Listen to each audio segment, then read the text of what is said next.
नमस्कार, आप देख रहे हैं टीवी 24 नेटवर्क और मैं हूं आपके साथ पूनम यादव।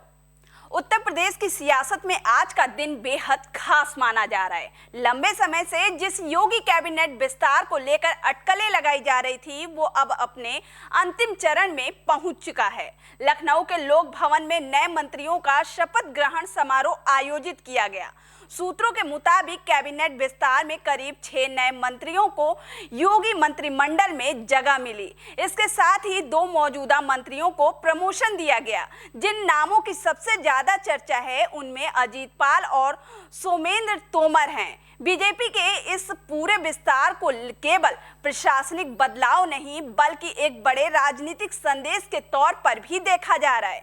दरअसल बीजेपी की रणनीति साफ है कि 2027 के विधानसभा चुनाव को ध्यान में रखते हुए बीजेपी सामाजिक और राजनीतिक संतुलन साधने की कोशिश में जुटी हुई है।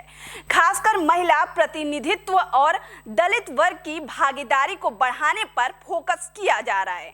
पार्टी चाहती है कि हर वर्ग को ये संदेश जाए कि सरकार में उनकी भागीदारी मजबूत है। इसी रणनीति के तहत जिन संभावित नामों की चर्चा है उनमें समाजवादी पार्टी छोड़कर बीजेपी में शामिल हुए पूजा पाल और मनोज पांडे का नाम भी है। इसके अलावा कृष्णा पासवान, कैलाश राजपूत, सुरेंद्र सिंह दिलेर, हंसराज विश्वकर्मा और चौधरी भूपेंद्र सिंह जैसे नामों की चर्चा तेज थी। कहा जा रहा है कि इन्हें शामिल कर बीजेपी पीडीए यानी पिछड़ा दलित और अल्पसंख्यक समीकरण पर सीधा असर डालने की कोशिश करेगी। वहीं राजनीतिक जानकारों का मानना है कि बीजेपी इस बार गैर यादव, पिछड़ा और दलित वोट बैंक को और मजबूत करने के मिशन पर काम कर रही है। यही वजह है कि कैबिनेट विस्तार को सिर्फ मंत्रियों की नियुक्ति नहीं बल्कि 2027 की चुनावी रणनीति का हिस्सा माना जा रहा है। सूत्रों के मुताबिक केंद्रीय नेतृत्व से अंतिम मंजूरी मिलने के बाद संभावित मंत्रियों को लखनऊ बुलाने के निर्देश जारी कर दिए गए हैं। साथ ही ये भी चर्चा है कि कुछ बड़े विभागों का पुनर्गठन भी किया जा सकता है ताकि सरकार की कार्यशैली को और ज्यादा प्रभावी बनाया जा सके। अब इस पूरे राजनीतिक मामले पर सियासी बयानबाजी तेज हो गई है। विपक्ष ने कई तरह के सवाल भी उठाया है। इसी कड़ी में समाजवादी पार्टी के अध्यक्ष अखिलेश यादव ने इस विस्तार को लेकर बीजेपी पर सीधा हमला बोला है। अखिलेश यादव ने कहा कि जब सिर्फ 6 पद खाली हैं तो इतने सारे दल बदलू नेताओं में से किसे मंत्री बनाया जाएगा और चयन का आधार क्या होगा। उन्होंने ये भी सवाल उठाया कि अगर सभी को संतुष्ट नहीं किया गया तो अंदरूनी असंतोष बढ़ सकता है। अखिलेश यादव ने तंज कसते हुए कहा कि क्या बीजेपी सबको मंत्री बनाकर सम्मान दे पाएगी या फिर कुछ चुनिंदा लोगों को ही मौका मिलेगा। उन्होंने ये भी कहा कि जिन लोगों को मौका नहीं मिलेगा वे खुद को ठगा हुआ महसूस करेंगे। इससे पहले भी अखिलेश यादव ने एक पोस्ट कर बीजेपी सरकार पर सवाल उठाए थे।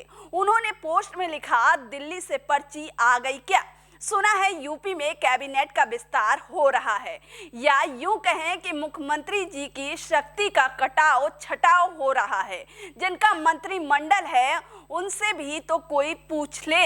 हमारी मांग है कि यूपी के मंत्रिमंडल विस्तार में महिलाओं को आरक्षण दिया जाए।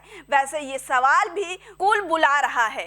अगल बगल की जोड़ी का कुछ हला भला होगा या फिर वो अगले बगले ही झांकते रह जाएंगे या फिर रील बनाते। आपको बता दें कि अखिलेश यादव की इस पोस्ट पर राजनीतिक गलियारों में ये चर्चा भी तेज है कि ये पूरा कैबिनेट विस्तार सिर्फ सरकार का नहीं बल्कि संगठन को भी मजबूत करने की रणनीति है। बीजेपी का फोकस है कि बोर्ड, निगम और आयोगों में भी अपने कार्यकर्ताओं को जगह दी जाए ताकि ग्राउंड लेवल पर संगठन और मजबूत हो सके।